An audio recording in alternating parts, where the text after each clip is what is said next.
भक्तों, क्या आपने कभी सोचा है कि दिन रात मेहनत करने के बाद भी घर में पैसा क्यों नहीं टिकता? पति पसीना बहाकर कमाते हैं, लेकिन घर आते ही वह पैसा पानी की तरह बह जाता है। बड़े बुजुर्ग कह गए हैं कि जिस घर की स्त्री के आंसुओं में और जिस घर की स्त्री के स्नान के समय में दोष होता है, वहाँ साक्षात दरिद्रता अपना डेरा जमा लेती है। हे माताओं और बहनों, मेरी बात को आज गांठ बांध लीजिए। अगर आप भी उन महिलाओं में से हैं जो सुबह घर के सारे काम निपटाने के बाद आराम से 11 बजे या उसके बाद नहाती हैं, तो आप अनजाने में अपने ही पति की बर्बादी और अपनी संतान के कष्टों का कारण बन रही हैं। ये मैं नहीं कह रहा, ये हमारे गरुड़ पुराण और प्राचीन शास्त्रों की चेतावनी है। एक छोटी सी गलती जिसे आप सिर्फ नहाना समझती हैं, वो असल में आपके वंश के भाग्य को धोने के बराबर है। बहुत से लोग आज गरीब और परेशान सिर्फ इसलिए हैं क्योंकि वे स्नान के नियम और पानी की शक्ति को भूल चुके हैं। क्या आप चाहती हैं कि आपके घर से लक्ष्मी रूठ कर चली जाएं? नहीं ना। इसलिए भक्तों, हम आपसे हाथ जोड़कर विनती करते हैं कि इस वीडियो को अंत तक पूरा देखें। इसमें बताया गया एक एक शब्द आपके सोए हुए भाग्य को जगा सकता है। इसे बीच में छोड़ना अपने पैरों पर कुल्हाड़ी मारने जैसा होगा। जिस पल से आप यह वीडियो देखेंगे आपकी किस्मत बदलने लगी है। लॉ ऑफ अट्रैक्शन पर विश्वास करें। आम लोग ये शब्द कभी नहीं देखेंगे। आप किस्मत के बच्चे हैं जिन्हें सफलता के लिए चुना गया है। पक्का इरादा वाला मैसेज छोड़ें, मैं ज़रूर अमीर बनूंगा। आज मेरी ज़िंदगी के इस टर्निंग पॉइंट को दिखाने के लिए अगर आप सच में देवी लक्ष्मी का आशीर्वाद पाना चाहते हैं तो प्लीज़ इस जानकारी को कम मत समझिए, क्योंकि सही समय पर किया गया एक छोटा सा बदलाव भी आपकी किस्मत में एक बड़ा मोड़ ला सकता है। आने वाली ज़रूरी और गुप्त जानकारियां मिस न हों, इसके लिए चैनल को सब्सक्राइब करें।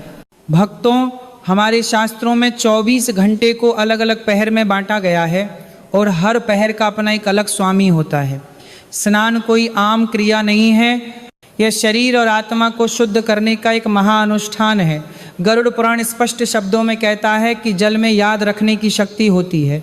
सबसे पहले बात करते हैं उस समय की जिसे देव स्नान या यस्य स्नान कहा जाता है। यह समय है ब्रह्म मुहूर्त का, यानी सुबह 4 बजे से लेकर 5:30 बजे के बीच।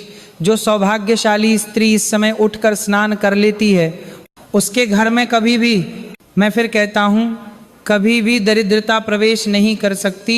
इस समय वातावरण में अमृत तुल्य हवा होती है। जब ठंडा जल इस समय शरीर पर पड़ता है तो वह केवल मैल नहीं धोता, बल्कि पिछले जन्मों के पापों और दुर्भाग्य को भी धो देता है। ऐसी स्त्री के चेहरे पर एक दिव्य तेज, एक ओजस आ जाता है। उसके पति का समाज में मान सम्मान बढ़ता है, क्योंकि उसकी पत्नी साक्षात लक्ष्मी का स्वरूप बनकर घर की रक्षा करती है। इसके बाद आता है मानव स्नान, जो सुबह 6 बजे से लेकर 8 बजे के बीच होता है। यह समय सूर्योदय का है। इस समय स्नान करने से शरीर में सूर्य की ऊर्जा आती है, मन में उत्साह रहता है और परिवार में खुशहाली बनी रहती है। यह भी उत्तम है और गृहस्थ जीवन जीने वाली माताओं के लिए यह समय सबसे सही माना गया है। लेकिन अब सावधान हो जाइए, मैं जिस राक्षसी स्नान की बात करने जा रहा हूँ उससे हर घर को बचना चाहिए। यह समय है सुबह 9 बजे के बाद से लेकर 11 बजे और उसके बाद का समय। जैसे जैसे सूरज ऊपर चढ़ता है, पृथ्वी पर छाया पड़ने लगती है और जल अपनी पवित्रता खोने लगता है। हमारे पूर्वज कहते थे कि जो महिला सूरज सर पर आने के बाद नहाती है वह स्नान नहीं करती, बल्कि अपने घर के सुख चैन को निचोड़ देती है। शास्त्रों में इसे राक्षस स्नान की श्रेणी में रखा गया है। 9 बजे के बाद नहाने वाली स्त्री के शरीर में आलस्य और तामसिक गुण भर जाते हैं। ऐसी स्त्री का स्वभाव चिड़चिड़ा हो जाता है। वह बात बात पर क्लेश करती है और इसका सबसे बुरा असर किस स्त्री का स्वभाव करना जाता है पर पड़ता है उसके पति की जेब पर। जब घर की लक्ष्मी ही अलक्ष्मी का व्यवहार करने लगे, देर तक सोए देर से नहाए, तो धन के देवता कुबेर उस घर का रास्ता भूल जाते हैं। याद रखिएगा भक्तों, 11 बजे के बाद नहाना मतलब शरीर को सिर्फ गीला करना है। उससे न तो पुण्य मिलता है और न ही ताजगी। उल्टा।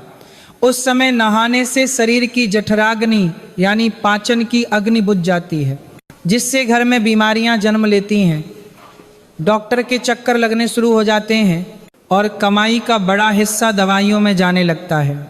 इसीलिए अगर आप चाहती हैं कि आपका सुहाग अमर रहे और तिजोरी भरी रहे, तो सूर्य देवता के उग्र होने से पहले यानी 8 या 9 बजे से पहले स्नान अवश्य कर लें।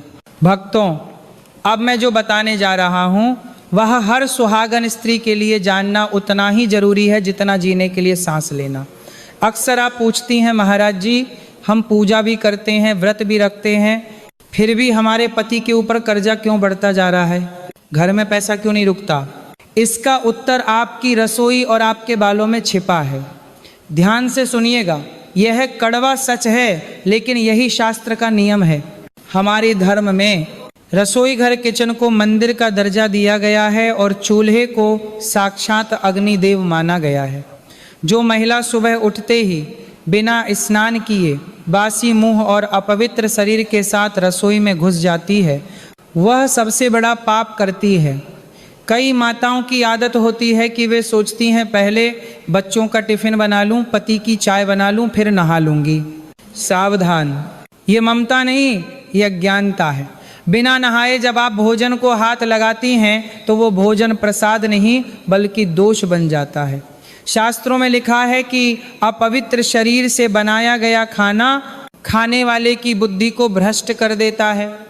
जब आपके पति वह बिना नहाए बनाया गया भोजन खाकर काम पर जाते हैं तो उनकी बुद्धि सही निर्णय नहीं ले पाती। वे व्यापार में घाटा खाते हैं, दफ्तर में उनका अपमान होता है और उनकी तरक्की रुक जाती है, क्योंकि अन्न का सीधा असर मन पर होता है। जैसा खाए अन्न वैसा होए मन। इसलिए माताओं, चाहे कुछ भी हो जाए, रसोई में अग्नि जलाने से पहले आपके शरीर पर जल की पवित्रता होनी ही चाहिए। अब दूसरी सबसे बड़ी गलती जो 90% महिलाएं अनजाने में करती हैं, गीले बाल और टपकता पानी। अक्सर देखा जाता है कि महिलाएं काम की जल्दबाजी में स्नान तो कर लेती हैं, लेकिन बालों को ठीक से पोंछती नहीं हैं। वे गीले बालों के साथ जिनसे पानी टपक रहा होता है पूरे घर में घूमती हैं। गरुड़ पुराण के अनुसार बालों से टपकता हुआ पानी घर की जमा पूंजी के बह जाने का संकेत है। याद रखिए, माता लक्ष्मी को स्वच्छता और सजावट पसंद है, लेकिन उनकी बड़ी बहन अलक्ष्मी दरिद्रता को गीले बिखरे बाल और सीलन पसंद है। जब एक गृहलक्ष्मी अपने गीले बाल खोलकर घर में घूमती है तो वह अनजाने में अलक्ष्मी को निमंत्रण दे रही होती है। जिस घर में महिला के बालों से पानी फर्श पर टपकता है, उस घर का पैसा दवाइयों, कोर्ट कचहरी और बेवजह के झगड़ों में पानी की तरह बह जाता है। पति कितना भी कमा ले, अगर पत्नी गलती कर रही है तो वह पैसा कभी तिजोरी में नहीं टिकेगा। इसे रोकने का उपाय बहुत सरल है।